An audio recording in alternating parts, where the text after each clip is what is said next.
Hello, and welcome to the 46th in an unknown number of podcasts. The poet John Donne famously wrote that no man is an island. And yet in these days of lockdown, shielding, isolating and social distancing, it can seem that it goes against his concept of humans as social beings.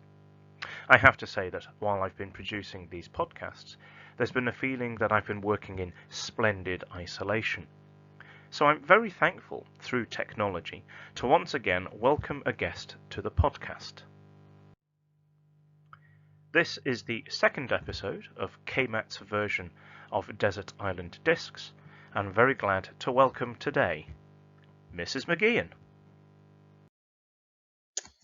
Hi there everybody, thank you Mr. Fung for inviting me onto Desert Island Discs. I'm very excited about this, something my mother-in-law listens to all the time, and I've always thought if I'm ever famous I want to do Desert Island Discs. So I appreciate being asked to take part and I'm looking forward to answering your questions. Well, I'm very happy to fulfill your wish of appearing on Desert Island Discs. So let's get started. Mrs. McGeehan, what recordings would you choose to listen to? Well, I have really dodgy taste in music. I'm not going to lie, I'm a little bit of a pop tart. I love anything that's cheesy and gets you dancing and that you can sing at the top of your voice. So to try and just name some songs that I would listen to is quite hard. So I've tried to go with or try to come up with songs that I think have got a lot of meaning to me. So the first song would be The Proclaimers' 500 Miles. This was my first wedding dance, and it's my university song. It reminds me of all my great nights with my swimming and water polo crowd.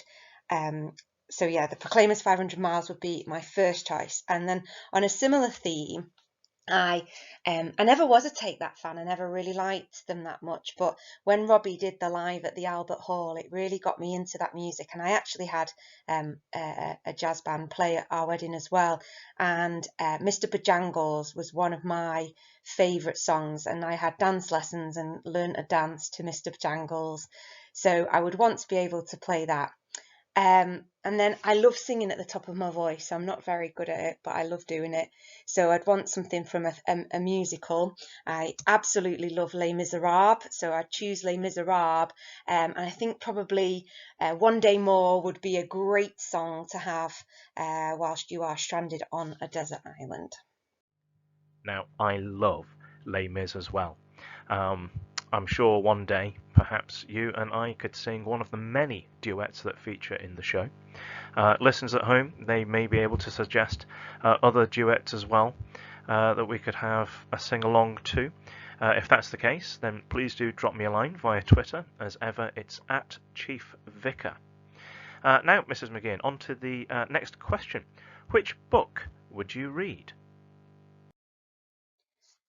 So this is the easiest question for me to answer, without a doubt, The Count of Monte Cristo by Alexander Dumas. It was written in the 1800s and it's been translated into numerous languages across the world. I've read this book about 5 or 6 times. This is my own copy. As you can see, it's worn out. It's about 1,000 pages and it's really tiny writing, so it's a massive, massive, complex story. And the reason I love it completely is because every time you read it, you get something different from it. There's drama, there's fighting, there's mystery, there's magic, there's romance, there's wealth and poverty, there's wrongdoings with the law. It's just a fantastic book, and the place where the Count of Monte Cristo is sent is actually based on a real life castle that's on a little island just outside Marseille. And when my best friend lived in Marseille, I got to go and visit it, and that was just fantastic for me. So without a doubt, the Count of Monte Cristo, and just thinking about it now makes me want to go and read it all over again. Now that is indeed a well-thumbed copy of your book, and I hope that while you're on your desert island reading it, that it doesn't fall apart and that you start to lose the pages. On to the next question. What luxury item could you not live without? Oh, so what possibly many people will be surprised about me is although I really love swimming, I don't like the sea. So this posed me with quite a big problem because to be stranded on a desert island in the sun, surrounded by all this water, and then not want to go swimming because of the sea and the salt and the waves and the sand and all the things that are icky, I really contemplate whether or not I would take my big paddling pool so that I've got some fresh water to swim in. But I think that that might be a little bit too extravagant. So what it actually comes down to is the luxury item that I absolutely could not live without is my aviator sunglasses, because I just can't bear the brightness and the squinting, and it drives me mad. So if I'm going to be reading my book, then I'm going to need my sunglasses at the same time. Now, that's a sensible choice to help you with your reading, though I suspect if it wasn't so hot on the desert island, you may well have decided to take your famous Downton Abbey jacket. Now, on your island, you have a large square dining table. So the next question, Mrs. McGeehan, who would you invite to dinner on your island? Who would I invite to dinner on my island? Well, I'm a pretty good cook, so unlike Mr. Cole, I'm not going to invite a chef to my island because I think I can cope with that.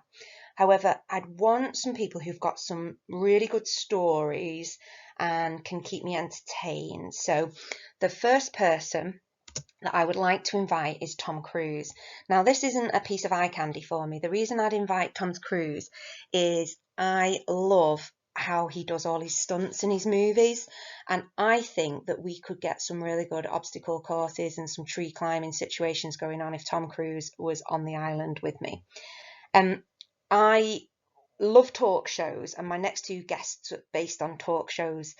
I particularly love Miriam Margolyes or Margolyes, depending on who you listen to. I find her hilarious. I cry my eyes out every time I watch her on a talk show, and I just think she's one of the funniest people around. So I would love her to come and entertain me.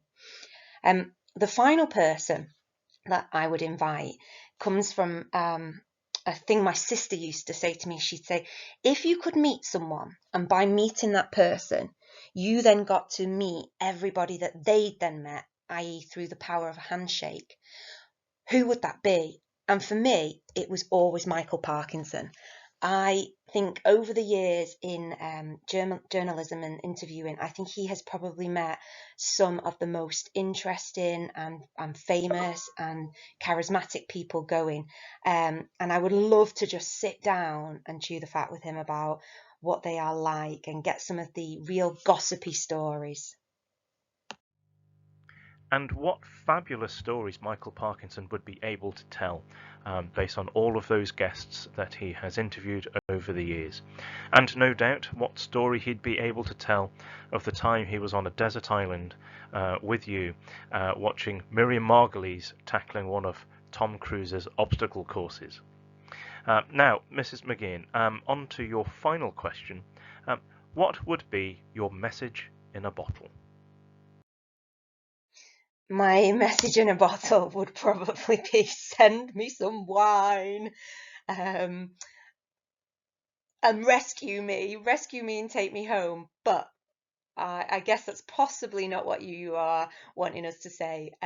So after that, maybe I might send a message to my children, tell them I'm okay, I'm alive, I'm surviving. But I think most importantly, I'd like to send a message to my year 11s who I have taught for 2 years through their GCSEs and who were so ready to sit their exams. And I know they would have smashed it out of the park.